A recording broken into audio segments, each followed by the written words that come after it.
I'm John Eckert at Baylor University, and I want to talk to you briefly today about assessment and feedback. Assessment is a word that brings a lot of terms to mind for both teachers and students. But if we go back to its Latin root, assessment actually comes from a root word which means to sit beside. If we think about assessment this way, assessment becomes all about improvement. In order to improve, we need deliberate practice that gets us feedback from more advanced peers or from a teacher or professor. So if we want to grow, we need authentic assessments that give us feedback that allow us to improve. To think about this, I see it as 8 steps. This builds on Jim Nottingham's work on feedback. I'm going to walk you through those 8 steps briefly with a fairly simple metaphor. So if we are going to climb a mountain, teacher and student, this is the goal. The goal is to get to the top of this mountain. Then we need to have an idea of where we're going. So that gives us our first step, which is that we have to agree on a shared goal. So teacher and student, or students, plan and agree on what that goal will be. And in this case, we are going to say that that goal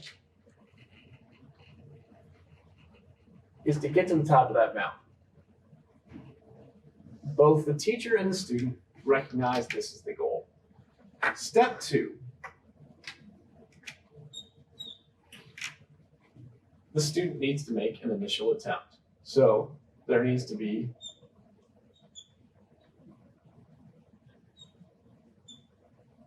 work that the student does.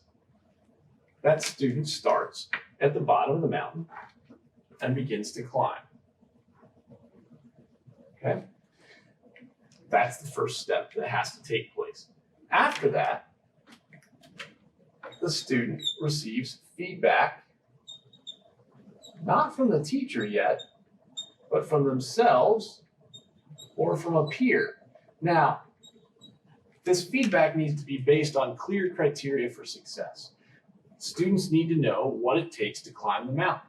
And then they need to be able to assess whether or not they're making progress there, or be able to work with another student to see if that progress is being made. And so what that means is that the self or peer observes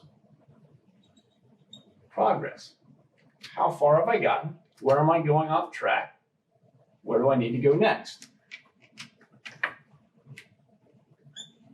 After receiving that feedback, the student makes revisions. So in the climb, the student continues to climb, maybe makes some course corrections or changes, but they get to continue climbing, which leads to step 5. Feedback from the teacher or professor.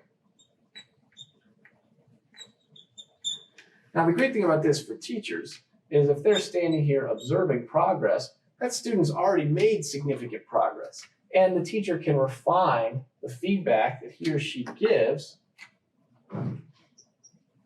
to determine where that student is, and then can give some expert feedback on how to improve. Next, the student makes further revisions. The student continues to climb.